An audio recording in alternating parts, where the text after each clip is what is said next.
היקף המהומות הפתיע את המשטרה.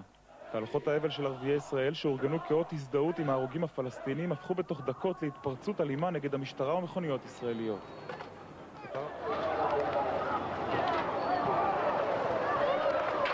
מטר אבנים על כביש המוביל סמוך ל-10:30 בבוקר החל את המהומה. שוטרי מג"ב הגיבו בירי כדורי גומי וגז מדמיע, גם הם נסוגו כשאזלה תחמושת. צומת בית רימון נכבשה על ידי המון זועם.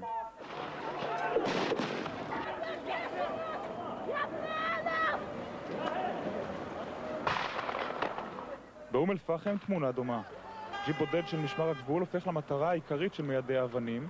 שני שוטרים ושוטרת תופסים מחסה במשך כשעה מתחת לג'יפ הממוגן. ידו של אחד מהם נשברה מפגיעת אבן.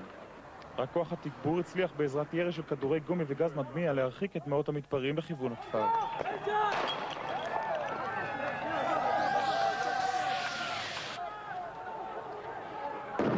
האנשים זועמים על מה שראו אתמול בטלוויזיה. מה שקרה באל-אקצא אתמול